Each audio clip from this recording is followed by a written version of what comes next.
నాకు పార్సల్ అయితే వచ్చింది, అదేంటో చూసేదమ్మా. మనకి మైక్రో ఓవెన్ అయితే వచ్చింది. ఇది మీ ముందే ఓపెన్ చేస్తున్నా. వావ్. ఎగ్ పఫ్ కోసం గిన్నెలో కొంచెం గోధుమ పిండి, కొంచెం మైదా పిండి వేసుకుందాం. తర్వాత కొంచెం సాల్ట్, కొంచెం ఆయిల్ వేసుకుందాం. తర్వాత కొంచెం వాటర్ వేసి పిండిని కలుపుకుందాం. కలుపుకున్న పిండి మొత్తం పైన కొంచెం ఆయిల్ వేసి పక్కన పెట్టుకుందాం. ఎగ్ పఫ్ స్టఫింగ్ కోసం పెనంలో ఆయిల్ వేసుకుని జీలకర్ర వేసి ఫ్రై చేసుకుందాం. తర్వాత ఉల్లిపాయలు, పచ్చిమిరకాయలు, కరివేపాకు వేసుకుందాం. తర్వాత టమాటా ముక్కలు వేసుకుందాం. తర్వాత ఉప్పు, కారం, పసుపు, ధనియాల పొడి, గరం మసాలా వేసుకుందాం. తర్వాత కొంచెం వాటర్ వేసుకుందాం.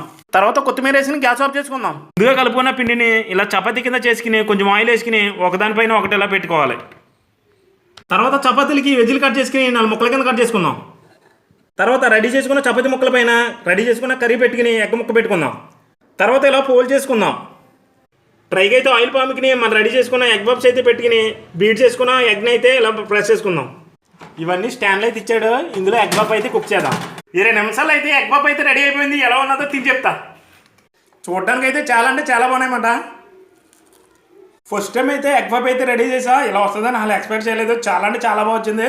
క్వాలిటీ కూడా చాలా అంటే చాలా బాగుంది. టేస్ట్ కూడా చాలా అదిరిపోయింది అన్నమాట. మన వీడియోకి అయితే లైక్ చేయండి.